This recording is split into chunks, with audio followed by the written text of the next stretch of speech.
Good day guys, so another tutorial tayo, another basic tips, no? Ngayon, papakita ko naman sa inyo kung paano maglinis ng cluster gauge, no, nitong Nissan Urban. Dahil nga itong Urban na pambenta ko is malabo yung cluster gauge. So ginamit ko siya nung nakaraan, wala akong makita nung gabi na, no, madilim. So ngayon, tatanggalin natin yung cage niya para linisin, no? And then mapalitan na rin ng valve. Okay, so pakita ko sa inyo kung paano, and then kung ano yung mga tatanggalin para malinis yung cluster gauge nitong Nissan Urban. Ayan. So maulan ngayon. Ayan. So ito muna yung tutorial natin ngayon. Okay, so unang step na gagawin, ayan, may mga screw yan dito, isa, dalawa, tatlo, then apat. Okay, so tatanggalin muna natin yung mga screw nyan para matanggal tong pinaka panel na to. Ayan. So hindi nyo na kailangan tanggalin itong mga to, ano? Lalabas na yan.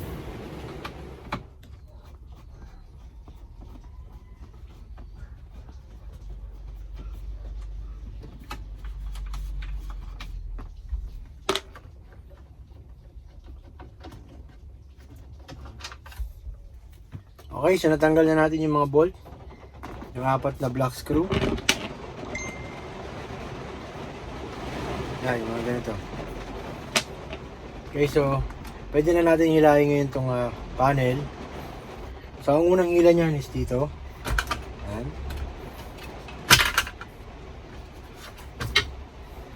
And then dito. Yan. Pag nakita nyo nakaangat na dito, pwede nyo nang hilahin yun dito.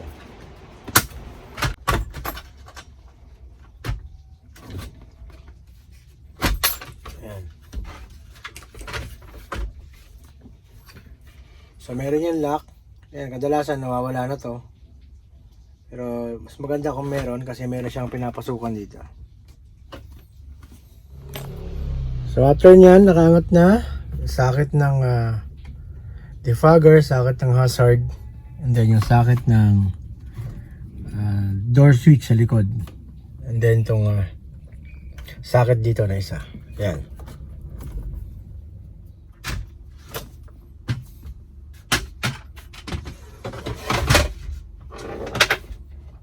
Okay, so tanggal na yung panel. Makikita nyo na ngayon yung mga screw. Ayan, sa dalawa, apat.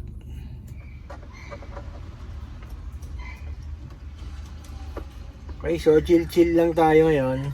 May dumating pa. Magpapabag clearance kaso maulan. Singit natin yung mamaya. Okay, so natanggal ko na yung mga screw. Tatanggalin naman natin yung speedometer sa likod.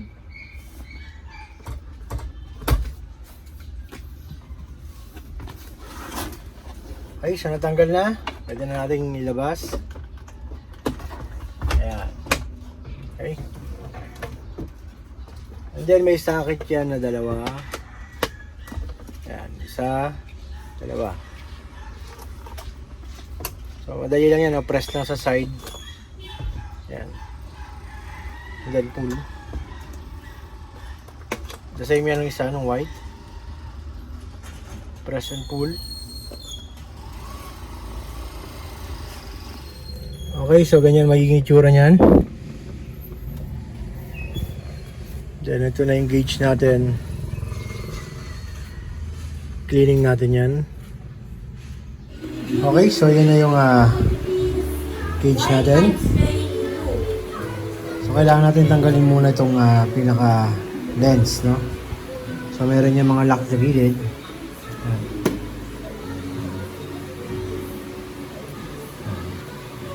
Ito, okay?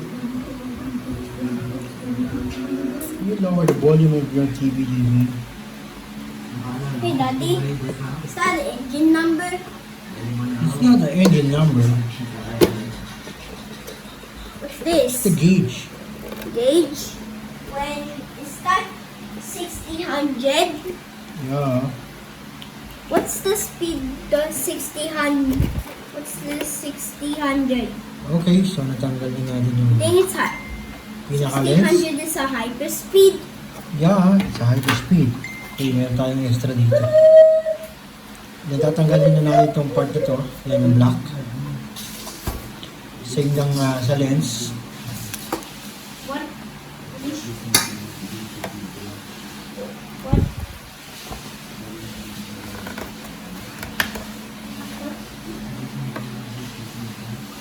Yeah. Go to YouTube channel, man.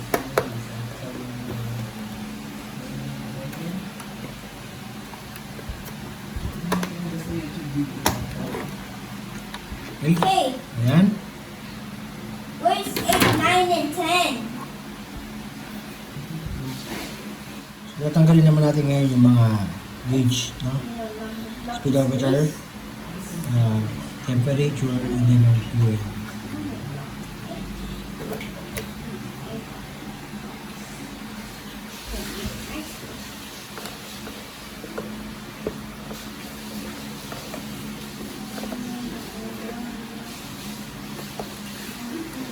Abangan nyo guys, may bibigay ako na tips sa inyo mamaya regarding sa gauge, no? Kasi may mga nag-customize niyan. So, sasabihin ko sa inyo paano ginagawa yun. Okay, so ito na yung speedometer. Ayan, makita nyo, intact yan. Hey, stop it. Hey, Ayan. Ayan, so nagpalit na pala siya ng bulb. Ayan. are you not listening? Then, abangan nyo mamaya kung nilalagay kong bulb dyan. Yan, is dalawa lang. Para doon sa loob, sa surface. So, ito lang nagpapaliwanag dyan, no, sa dalawa. Yan, yung dalawang yan. It's you. Okay, so kailangan yung tanggal ito mga to.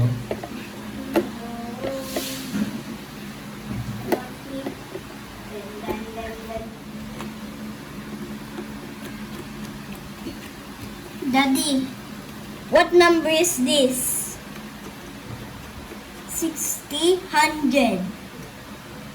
Yeah, 160. Yeah. Okay, kaya natanggal na natin. Sa Okay. fuel. May mga washer yan, oh. Yeah. Something is revealing there. Right?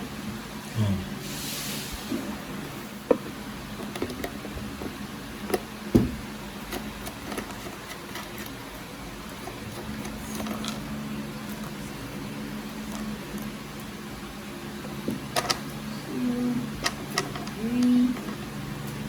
Okay, kaya na. Yeah. What are you doing?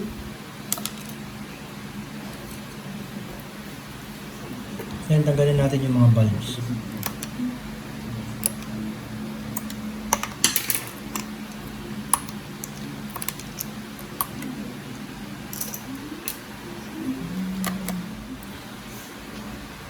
Then, tanggalin na natin itong contacts, no? So, ingatan nyo yan na mag-bend kasi maaari maputol yung contact. So, maaari isa dyan mawala. Ang hindi. Pa.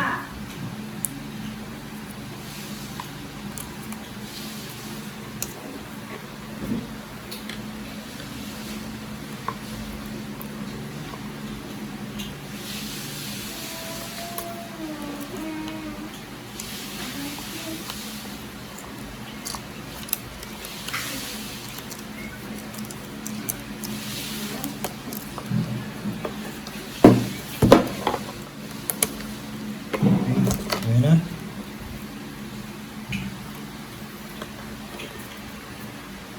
Then, ito, natatanggal yan.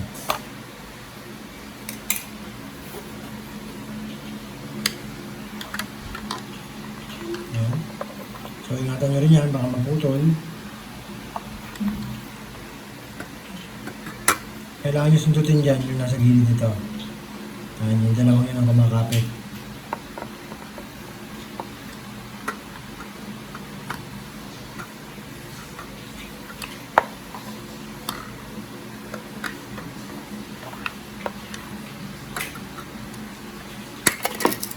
Yan. Okay, so tanggal na. Kuya, ganyan. Una bulong. I Yan. said.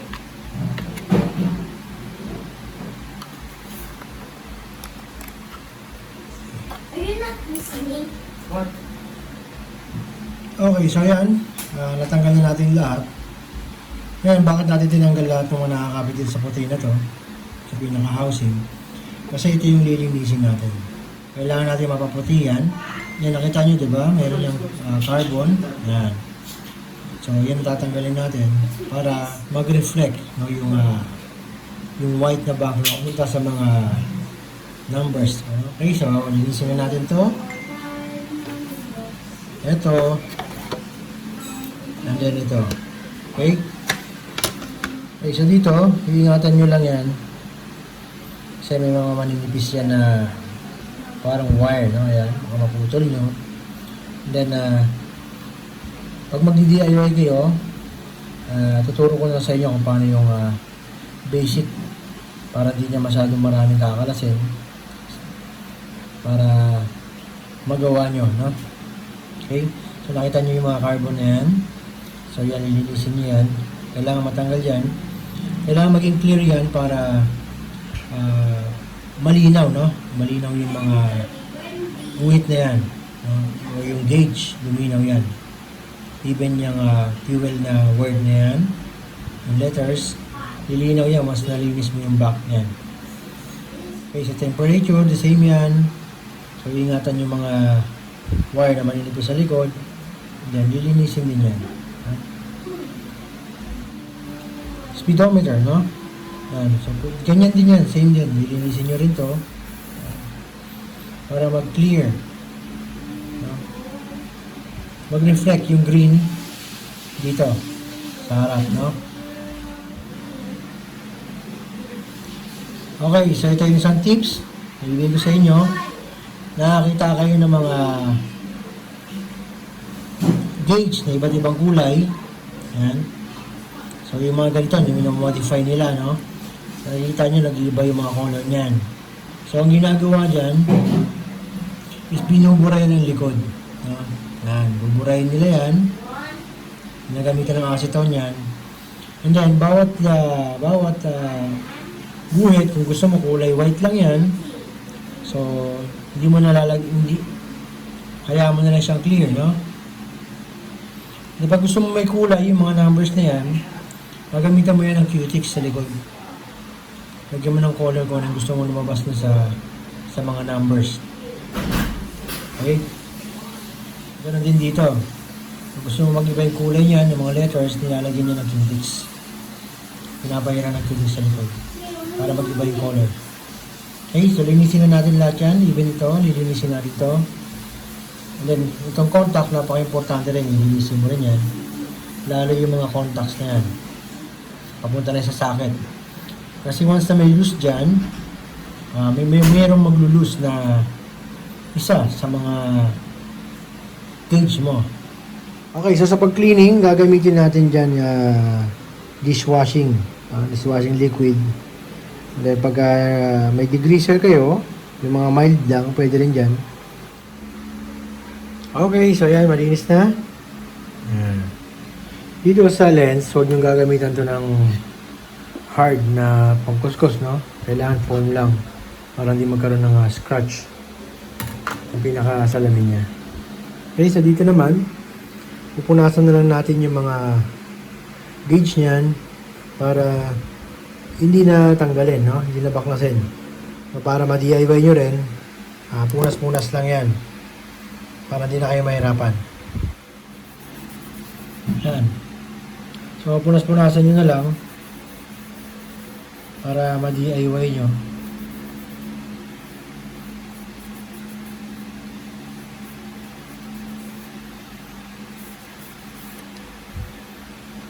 Yan, sa likod. Okay, so okay na yung ganyan punas-punas lang. Okay.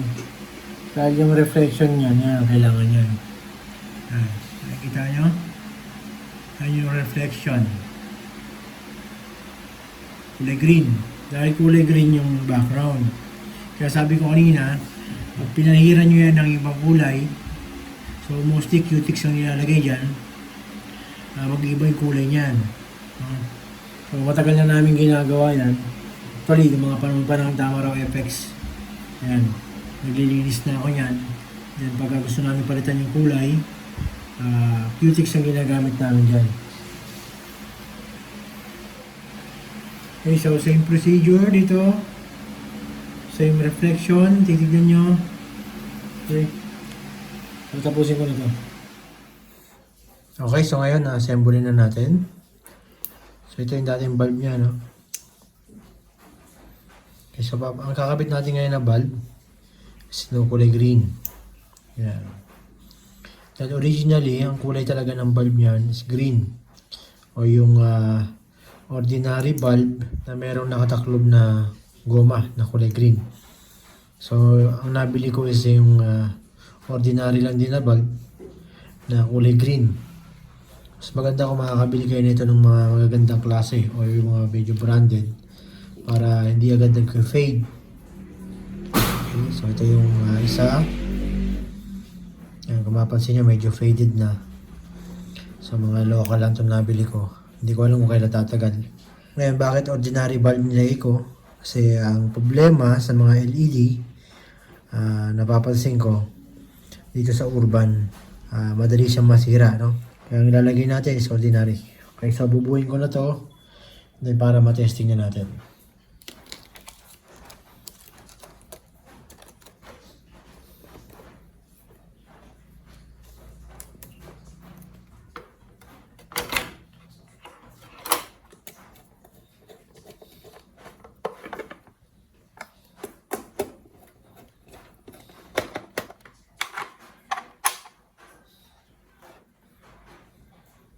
So baka malimutan nyo, washer muna. And then lock washer.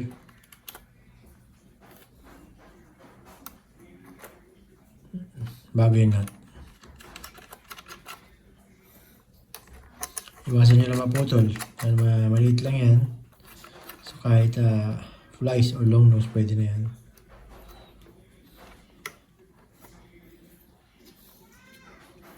Fuel gauge.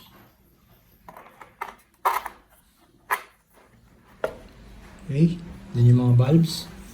Kapit na natin yung mga bulb.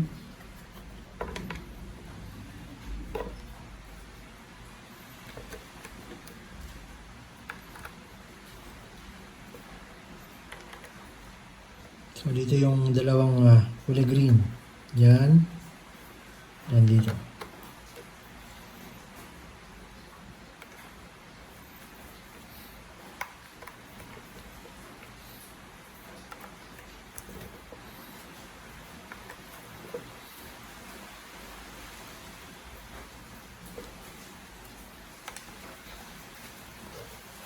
Okay, so front na tayo.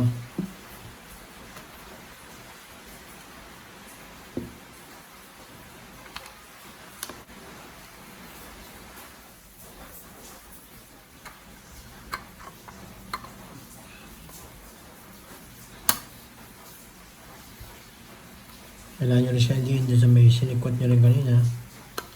Ayan. Then lastly, yung mga sign.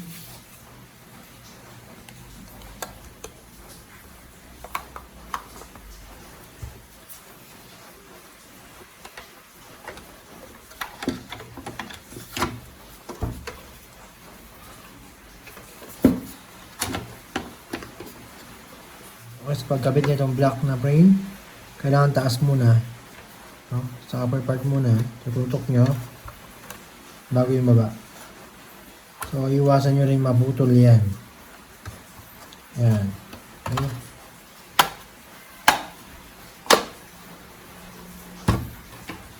And that's yung pinaka-glass niya na. So dito naman, baba muna, then bago taas.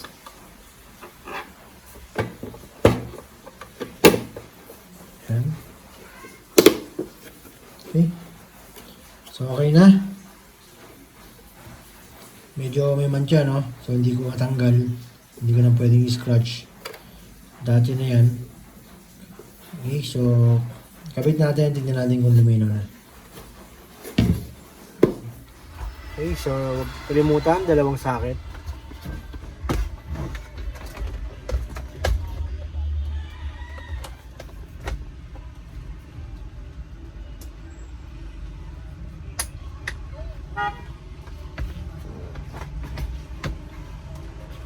Paumano na pala yun. Paano na yan, no? Wala ka ng charge. I-slide na siya. Oo. Pero pwede pa rin naman may makina. Malulupat yun, paano tatakbo? Pag nalupat na, wala na. Hirig na ako na. Oo. Kahit ikadyot. Oo. Wala supply yung makina mo eh. Mamatay yun. Okay? So, ang gagawin nyo, ikakabit nyo muna yan bago nyo i-screw. Kailangan matesting nyo muna kung umiilaw. So, kasi minsan mayroong loose contact yan doon sa mga paa o sa mga pin ng mga bulb. Kailangan check nyo muna lahat kung gumagana.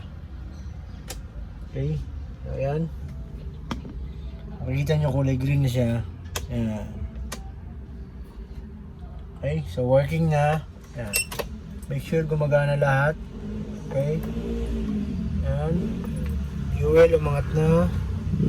So temperature, malamig. Hindi aangat yan. Okay.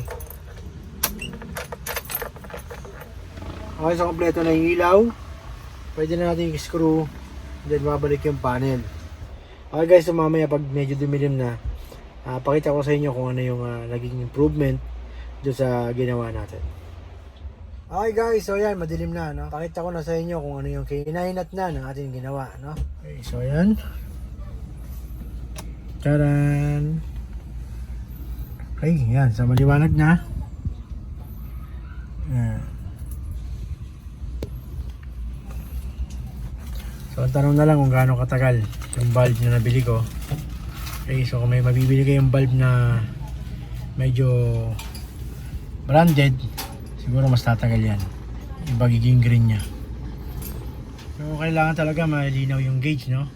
Para na monitor mo, lalo dito sa urban, yung temperature, then siyempre yung fuel mo, then siyempre pagka kompleto, quality. Ulit.